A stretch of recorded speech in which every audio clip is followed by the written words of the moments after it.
The day my husband demanded that I leave my hospital bed to cook lunch for his mother was the day I finally realized my marriage had never been built on love. It had been built on obedience.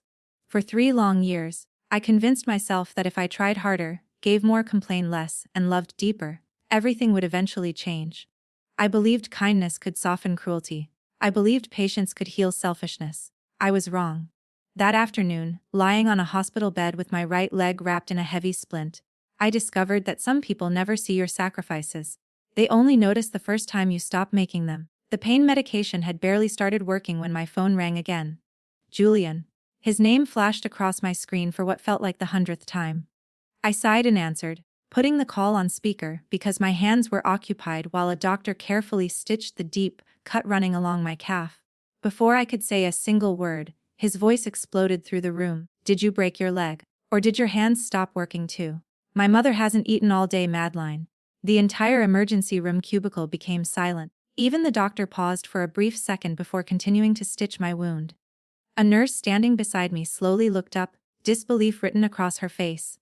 I swallowed the lump in my throat. I'm at Northwestern Memorial Hospital, I said quietly. I was hit by a car. My tibia is fractured. For a moment, there was complete silence. Then Julian laughed. Not the nervous laugh of someone shocked by bad news.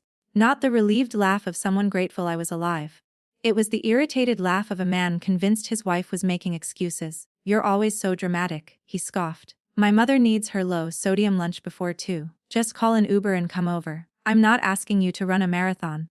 Something inside me cracked. Oddly enough, it wasn't the broken bone. It was whatever hope I still had left for our marriage. 3 years. 3 years of cooking every meal his mother requested. 3 years of preparing sugar-free desserts, low-salt soups, fresh vegetables, and carefully measured portions because Eleanor insisted every doctor's instruction had to be followed exactly.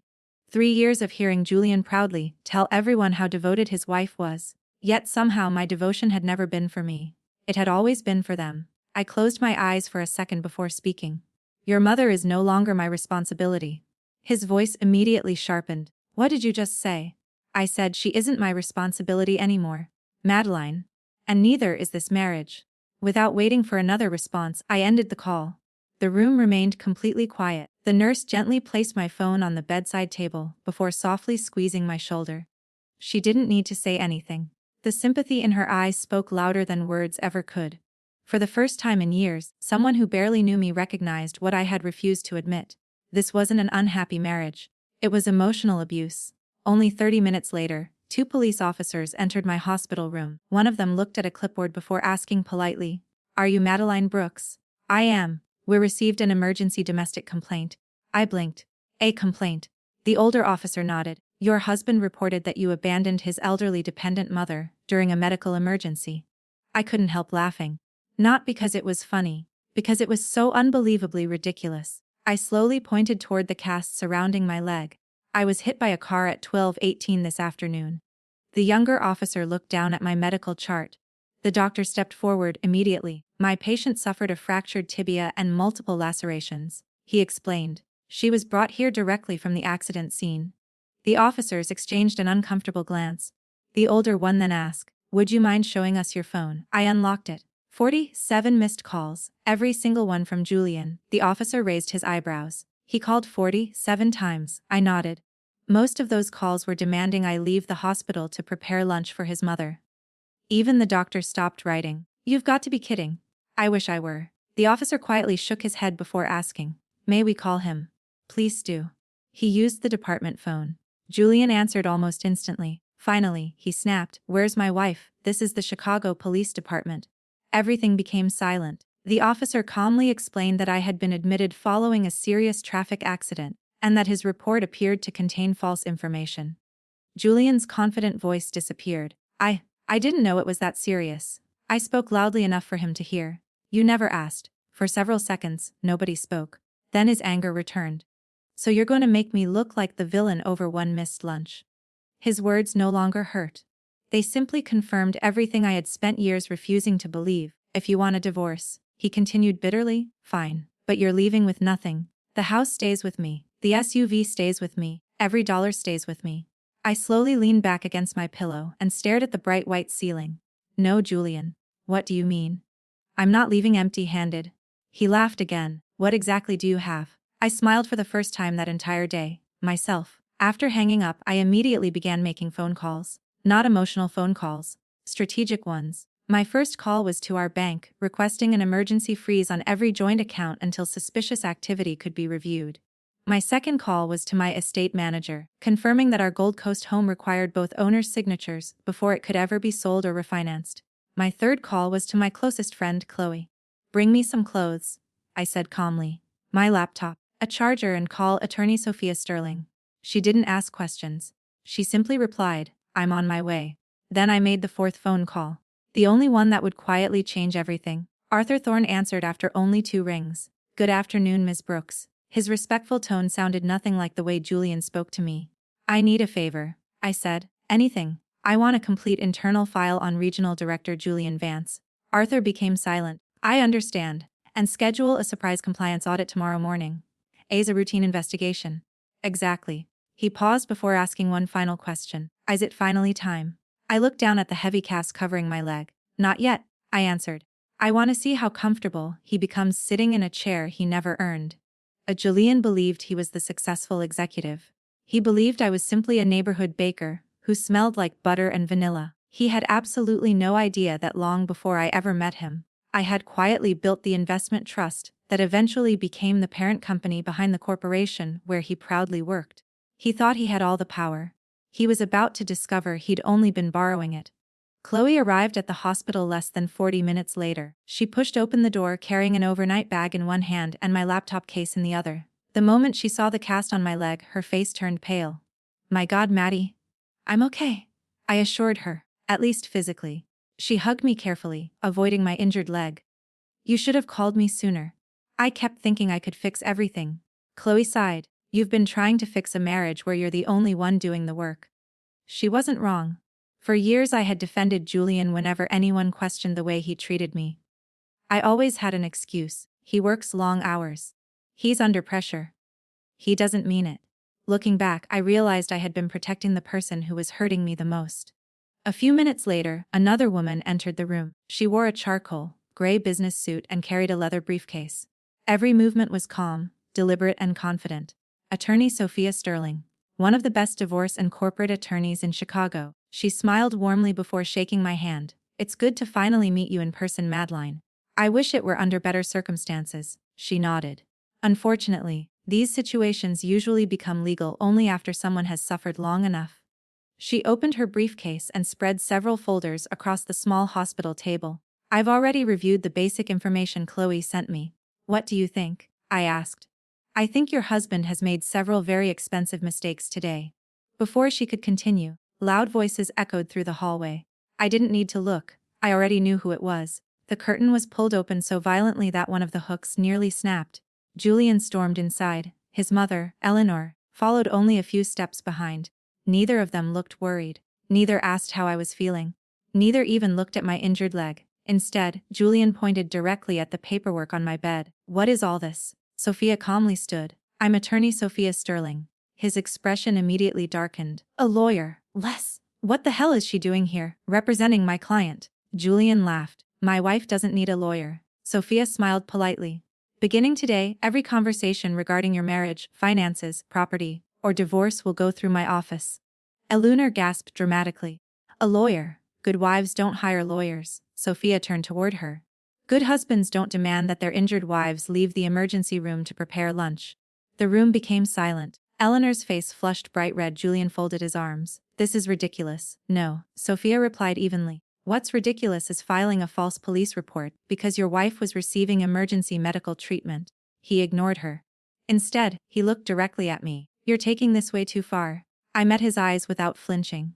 No, Julian. What happened today changes nothing. It changes everything. He scoffed. You think you can survive without me? I already have. His jaw tightened. I pay for this lifestyle, Sophia quietly interrupted. Actually, we'd like clarification on that. She removed several legal forms. As the Gold Coast residence solely in your name, Julian hesitated. No.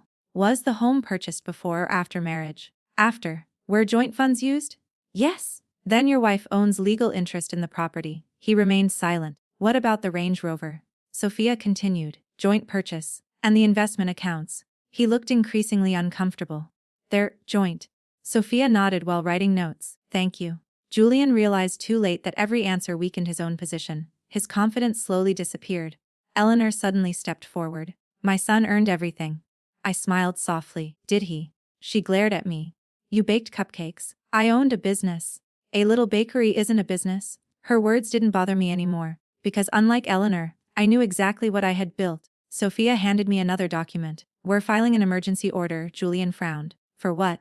To prevent any sale transfer, refinancing, or movement of marital assets. His face immediately changed. You can't freeze my money. Our money, Sophia corrected. It's mine. That statement alone will look interesting in court. Julian took one angry step toward my bed. You planned this? No. I should have known Chloe was behind this. Chloe laughed. No, Julian. You've been destroying your own marriage for years. His face twisted with anger. You all think you've won. Sophia remained perfectly calm. We haven't even started. At that exact moment, 2 hospital security officers appeared at the doorway. One spoke politely. Sir, visiting hours are ending. Julian pointed toward me. This is my wife. The officer nodded. And she's requesting that you leave. Julian looked stunned. You want security to remove your own husband? I answered without hesitation. I want peace. The officer gestured toward the hallway. Sir, Julian looked around the room, realizing nobody was on his side. Not the nurses. Not security. Not the lawyer. Not even me. He grabbed Eleanor's arm. This isn't over. As they reached the hallway, Eleanor turned back. You'll regret humiliating this family. I looked directly at her. No. I regret spending 3 years trying to become someone your family would never appreciate. The curtain closed behind them. For the first time all day the room felt quiet, peaceful. Sophia leaned closer. Now we can work. She opened my laptop. There's one question I've wanted to ask. What is it? Does Julian know who you really are? I couldn't help smiling. Not even a little. What does he think? That I'm just a baker. Sophia laughed. That's gonna make tomorrow very interesting. It will. I entered my encrypted credentials. Within seconds, secure files began downloading from Core Dynamics, expense reports, executive approvals, vendor contracts, travel reimbursements, everything connected to Julian's department. As page after page appeared on the screen, one company name kept repeating. Nexus Distribution. The payments weren't small. Hundreds of thousands of dollars had flowed through the same vendor over the past 2 years. Sophia leaned closer. Have you heard of them before? No. She clicked deeper into the records. Then she stopped. This is interesting. What? The registered owner. I looked at the screen. Marcus Vance, Julian's cousin. The same cousin who constantly claimed he was building successful businesses while borrowing money from relatives every few months. Neither of us spoke for several seconds. Finally, Sophia looked at me. I think we've just found where this story really begins. I slowly closed the laptop. The accident that broke my leg had uncovered something much bigger than a broken marriage. It had uncovered a secret that could destroy Julian's entire career. And tomorrow morning, the corporate audit would begin. I barely slept that night. Every time I closed my eyes, I heard Julian's voice echoing through the emergency room. My mother hasn't eaten. The knot. Are you hurt? Not even. Do you need me? For 3 years, I had mistaken obligation for love. Now the illusion was gone. When the sun finally rose over Chicago, I woke to the smell of fresh coffee. Chloe was sitting by the window scrolling through her tablet, while Sophia reviewed legal documents beside her. Morning, Chloe smiled. Did I miss anything? She exchanged a glance with Sophia. Sophia closed the folder in front of her. The compliance audit officially started at 8 o'clock. Already, she nodded. Arthur kept his word. I quietly smiled. Arthur Thorne had always believed that honesty eventually revealed itself. He never interfered without evidence. But once evidence appeared, he moved faster than anyone I had ever known. Just after 9 o'clock, my encrypted phone vibrated. Arthur. Good morning, Miss Brooks. Morning, Arthur. The audit team has entered Julian's office. And they're collecting every company laptop, expense report, phone record, travel log, purchasing file, and vendor contract. Any resistance? A little. I leaned back against my pillow. What happened? He demanded to know who authorized the investigation. I smiled. And what did you tell him? Only that the board approved an internal compliance review. Good. Arthur paused. There's something else. What is it? The auditors found evidence that someone tried deleting accounting files around midnight. I wasn't surprised. Julian, we believe so. Can they recover them? Arthur chuckled softly. They were deleted from his computer? So, they forgot we have cloud backups. I couldn't help laughing. Julian always believed he was the smartest person in every room. Unfortunately for him, arrogance often made people careless. After ending the call, Sophia looked at me. Good news? The audit is already uncovering problems, she nodded. I expected as much. Before we could continue, another secure email appeared. It came directly from Arthur. Attached were dozens of financial records, travel reimbursements, corporate credit card statements, luxury restaurant bills, hotel expenses, private golf club memberships. Nearly all of them had been billed to Core Dynamics. Sophia slowly flipped through the documents. This is much worse than simple overspending. She pointed toward one invoice. Look, the payment had been approved for an executive business dinner. The receipt listed only 2 people, Julian and his mother. I frowned. They weren't meeting clients. No, they were celebrating Eleanor's birthday. Another receipt, a luxury spa, charged as a leadership retreat. Another designer handbags, listed as corporate promotional gifts. Another, weekend casino trips, filed under executive travel. Chloe stared at the growing pile. He wasn't just lying to you. He was stealing from his company. Sophia nodded. And someone approved every reimbursement. I looked closer. The approving vendor appeared repeatedly. Nexus Distribution. And again, and again. Sophia opened another file. The payments to Nexus total nearly $2 million over the last 2 years. Chloe's eyes widened.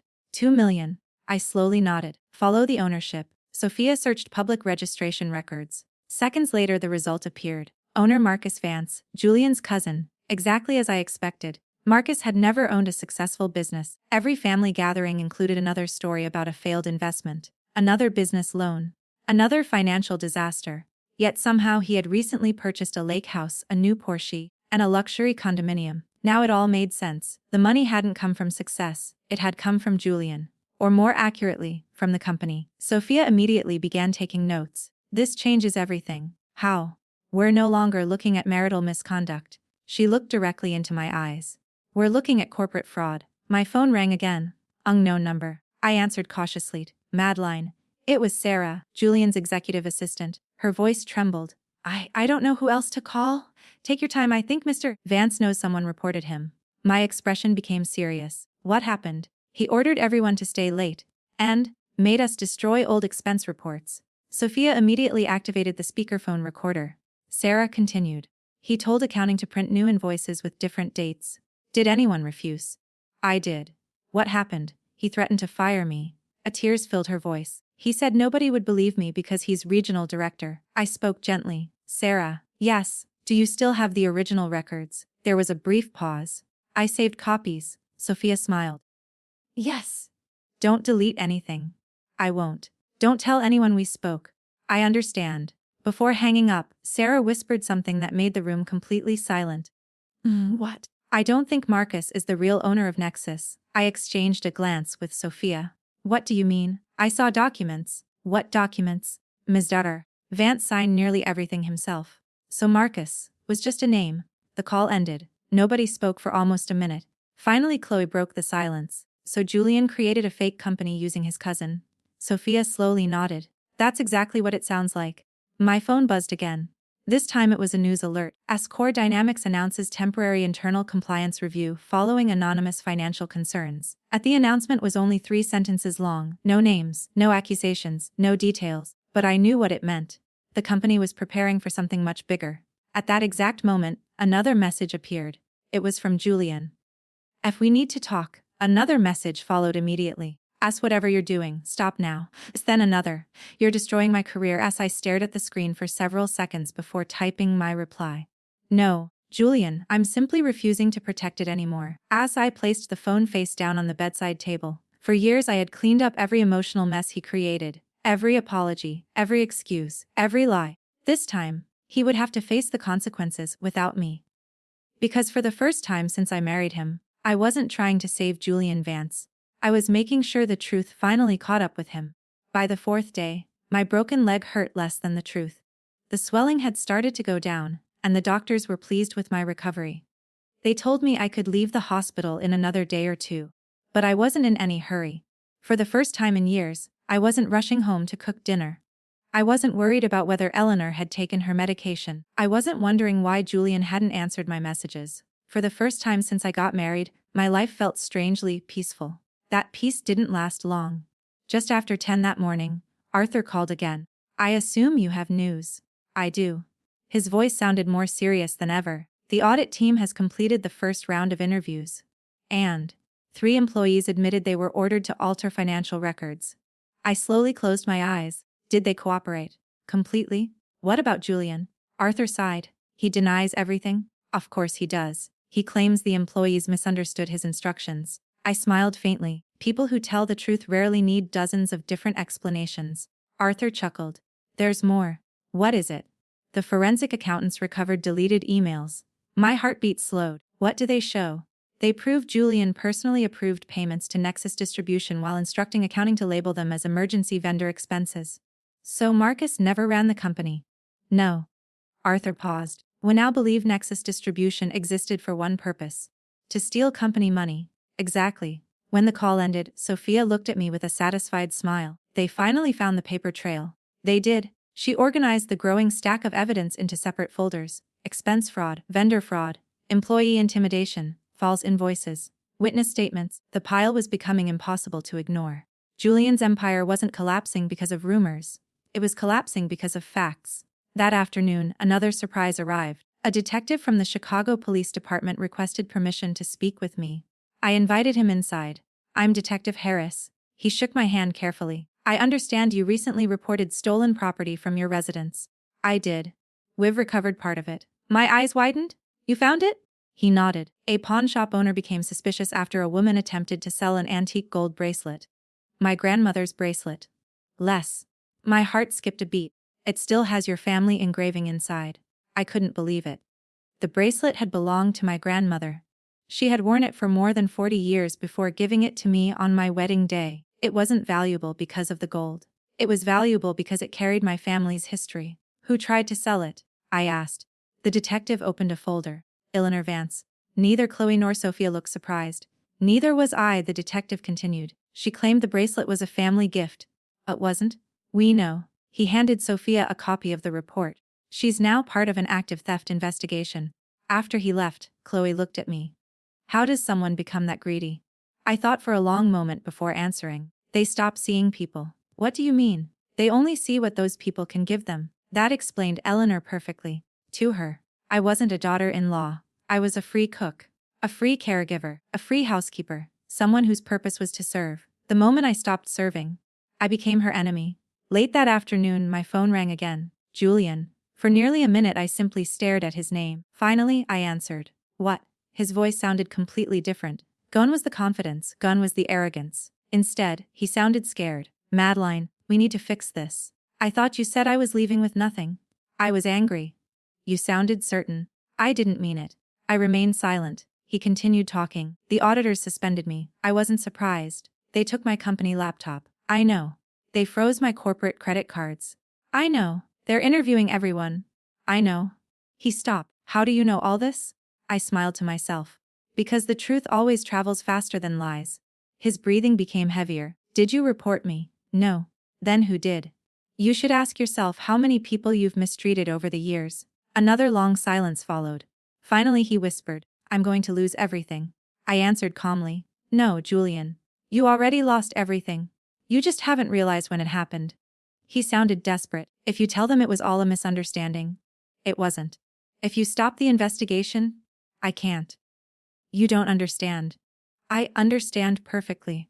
My career was built on fraud, was built on manipulation. Marriage was built on control. Every sentence I finished felt like another brick falling from the wall he had spent years building around himself. He suddenly became angry again. You planned this! No. You wanted revenge. I wanted respect. You destroyed my life. I closed my eyes. No. You destroyed your own life the moment you believed nobody would ever question you. He hung up without another word. The room fell quiet again. Sophia slowly closed her notebook. He still thinks this is about divorce. It isn't, no. She smiled. It's about accountability. The next morning I was finally discharged from the hospital. Using a cane, I slowly walked through the main entrance with Chloe beside me. Fresh air filled my lungs. It felt like I was leaving more behind than just a hospital room. I was leaving behind years of fear, years of silence, years of pretending. As we reached the parking area, Arthur called once more. The board has voted. I stopped walking. What happened? Julian Vance has officially been terminated for cause. I closed my eyes, not because I felt victorious, because I finally felt free. Arthur continued. The case has now been referred to federal investigators. And Marcus. They're looking for him. What about Eleanor? Arthur laughed quietly. She has bigger problems. What happened? The detective handling your theft report just requested a warrant. I looked toward the bright Chicago skyline. For years, Julian believed he was untouchable. Eleanor believed being family placed her above the law. Both of them had forgotten one simple truth. The law doesn't care how loudly you speak. It only cares what the evidence says. And the evidence was finally speaking louder than either of them ever could. Walking into the courthouse felt completely different from the day I had walked into the hospital. Back then, I was frightened. Now, I was prepared. The scar on my leg still ached when I walked too quickly, but every step reminded me how far I had come. It wasn't just my body that had healed. My confidence had returned as well. Sophia adjusted the folder in her hands before smiling at me. Ready. I've been ready for years. We entered the courtroom together. Julian was already seated with his attorney. The expensive tailored suits were gone. His watch had disappeared. Even the confidence that once filled every room seemed to have abandoned him. He looked older, more tired, more defeated. When our eyes met, he quickly looked away. For the first time since I had known him, he couldn't hold my gaze. The judge entered and everyone stood. After the formal introductions, Julian's attorney rose first. Your Honor, my client acknowledges mistakes were made. However, Mrs. Brooks intentionally concealed significant financial assets throughout the marriage, creating an unequal relationship that should influence the division of marital property. Sophia stood immediately. My client's private trust was legally established years before this marriage. Every required disclosure was properly signed before the wedding, and the defendant had independent legal counsel. As she placed several documents before the judge, the issue before this court is not hidden wealth. She pointed toward Julian. The issue is abuse, fraud, theft, intimidation, and deliberate financial misconduct. The courtroom became completely silent. Sophia continued. My client was struck by a vehicle and admitted to the emergency room with a fractured leg. While receiving emergency treatment, the defendant repeatedly demanded that she leave the hospital to prepare lunch for his mother. She presented my medical records. The defendant then filed a false police report claiming my client abandoned an elderly dependent. Next came the police report. Then my hospital records. Then the call logs showing 47 missed calls. Finally, Sophia placed photographs of my stolen belongings on the evidence table. While Mrs. Brooks remained hospitalized, the defendant and his mother entered the marital residence, removed personal property, stole legal documents, attempted to sell family heirlooms, and later demanded that she withdraw the divorce in exchange for their return. The Julian slowly lowered his head. His attorney no longer had an answer. The judge carefully reviewed every page. After nearly 20 minutes she looked directly at Julian. Mr. Vance. Les, Your Honor, did you contact your wife 47 times while she was hospitalized? Yes. Did you expect her to prepare lunch for your mother? His silence answered the question. The judge's voice became firmer. Mr. Vance, marriage creates responsibilities. She paused. It does not create ownership. Those words echoed through the courtroom. I felt years of invisible weight slowly lifting from my shoulders. Then another witness entered. Sarah. She looked nervous, but determined. After taking the oath, she described everything. How Julian ordered employees to falsify invoices. How he threatened staff members. How Nexus Distribution existed only to move company money into private accounts. She even produced original emails she had secretly saved. The courtroom remained silent as every document was displayed. Julian's attorney quietly whispered to him. I could tell they knew the case was over. The evidence wasn't emotional. It was factual. Every email, every invoice, every bank transfer, every security recording. Together they painted a picture no excuse could erase. Late that afternoon, the judge returned with her decision. She looked directly at both of us before speaking. This court finds overwhelming evidence that the defendant engaged in emotional abuse, financial misconduct, theft of personal property, and repeated attempts to intimidate the plaintiff. She signed the final order. The marriage is dissolved effective immediately. My breathing slowed. The judge continued. The plaintiff retains full ownership of her premarital trust. The jointly owned residence shall be sold according to state law. The defendant is solely responsible for legal costs associated with proven fraud and theft. She looked toward Julian. The defendant is further ordered to issue a written public retraction of all defamatory statements made against the plaintiff. The gavel struck. It is so ordered. For a brief moment, nobody moved. Then Eleanor suddenly stood from the gallery.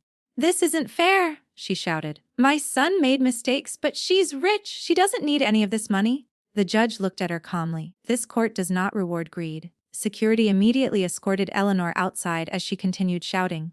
I never turned around. Some chapters don't deserve one last look. Outside the courthouse, dozens of reporters had gathered. Microphones were raised as cameras flashed. One reporter asked, Mrs. Brooks, do you have anything to say after today's ruling? I thought for a moment. Then I answered honestly. This case was never about money. It was about dignity. You should never have to earn basic respect from the person who promised to love you. Another reporter asked, do you hate your former husband?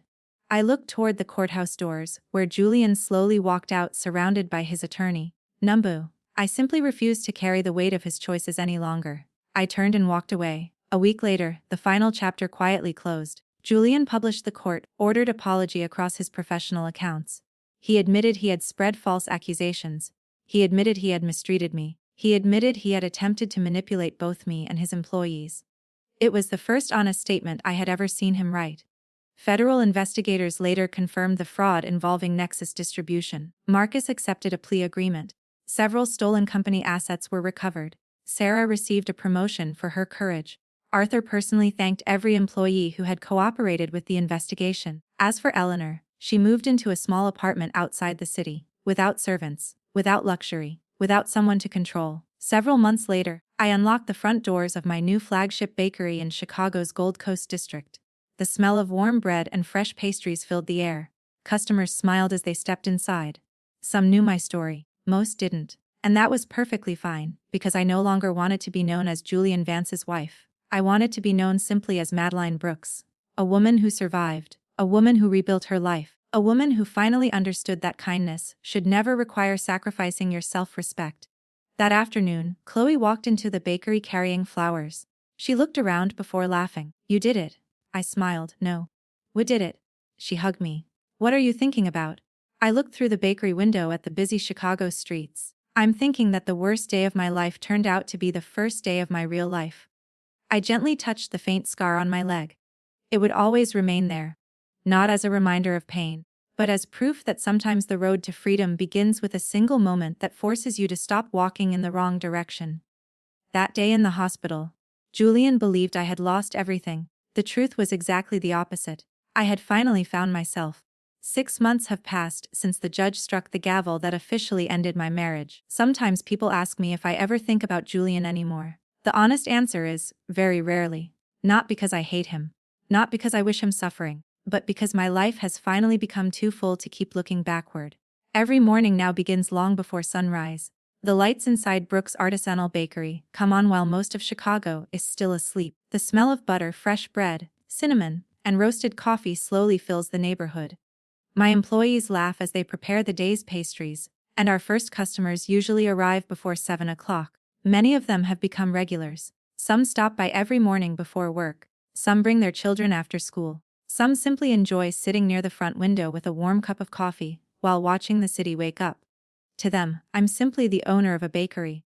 They don't know the woman who once cried herself to sleep wondering why she could never be good enough. They don't know the woman who answered 47 missed calls from a husband who cared more about lunch than her broken leg. And that's perfectly okay. Because my past no longer defines my future. One afternoon, while arranging fresh strawberry tarts in the display case, the bakery door quietly opened. A young woman walked inside. She looked exhausted. Her eyes were swollen as if she had spent the entire night crying. She ordered a coffee but didn't touch it. Instead, she sat silently staring through the window. Something about her reminded me of myself. I carried over a warm apple pastry and placed it gently on her table. I didn't order this, she said softly. I know. She looked confused. It's on the house. A few seconds passed before tears rolled down her cheeks. I'm sorry, she whispered. I don't even know why I'm crying. You don't have to apologize. After gathering her courage, she finally spoke. My husband says everything is my fault. I listened quietly. He says I'm too emotional. I nodded. He tells me nobody else would ever love me. I had heard those words before. He says I should be grateful he stays with me. For a moment, I saw my younger self sitting across the table. The woman who kept believing tomorrow would somehow be different. The woman who thought love meant enduring endless disrespect. I gently placed my hand over hers. Can I tell you something? She nodded. The people who truly love you never make you feel small so they can feel important. She looked at me with tear-filled eyes. They don't? No. They don't keep score. They don't use guilt as a weapon. They don't make you earn basic kindness. They certainly don't expect you to sacrifice your health, your dreams, or your dignity just to keep them comfortable. She quietly wiped away another tear. How did you become so strong? I smiled. I wasn't born strong. I simply reached a day when staying became more painful than leaving. She thanked me before walking out of the bakery with a small smile. As the door closed behind her, Chloe walked over carrying a tray of fresh croissants. You helped another one. I hope so. You always know exactly what to say. I laughed softly. No. I just know exactly what it feels like. Later that evening, after closing the bakery, I climbed to the rooftop terrace overlooking downtown Chicago. The city lights stretched endlessly beneath the night sky. I thought back to the day everything changed. If that distracted driver hadn't hit me. If I hadn't been taken to the hospital. If Julian hadn't made that phone call. Would I still be trapped, maybe? Sometimes life doesn't interrupt our plans to punish us. Sometimes it interrupts them to save us. Looking back now, I understand something I couldn't see then. My broken leg wasn't the tragedy. It was the wake-up call. The real injury had been years of believing my worth depended on someone else's approval. Healing my leg took months. Healing my confidence took courage, but both eventually healed. Today, I no longer measure success by expensive houses, luxury cars, or impressive job titles. Success is waking up without fear. Success is answering only the phone calls that bring peace into my life. Success is surrounding myself with people who celebrate my happiness instead of controlling it. Success is walking into my own business every morning knowing I built it with my own hands. And perhaps the greatest success of all is never again apologizing for choosing myself. If you're listening to my story today, and you're living in a relationship where you're constantly disrespected, manipulated, or made to believe you're never enough, I hope you remember this. Love should never require you to lose yourself. Respect is not a reward someone gives you after years of suffering. It is the minimum you deserve from the very beginning. Sometimes walking away feels terrifying, but staying somewhere that slowly destroys your spirit is even more frightening. My marriage ended in a courtroom. My new life began the moment I decided I deserved better.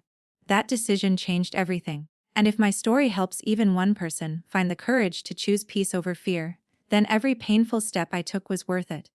Thank you so much for spending your time with me and listening to my story. If you enjoyed this story, please don't forget to like the video, subscribe to the channel, and turn on the notification bell so you won't miss our next inspiring story. Share this story with someone who may need a little hope today.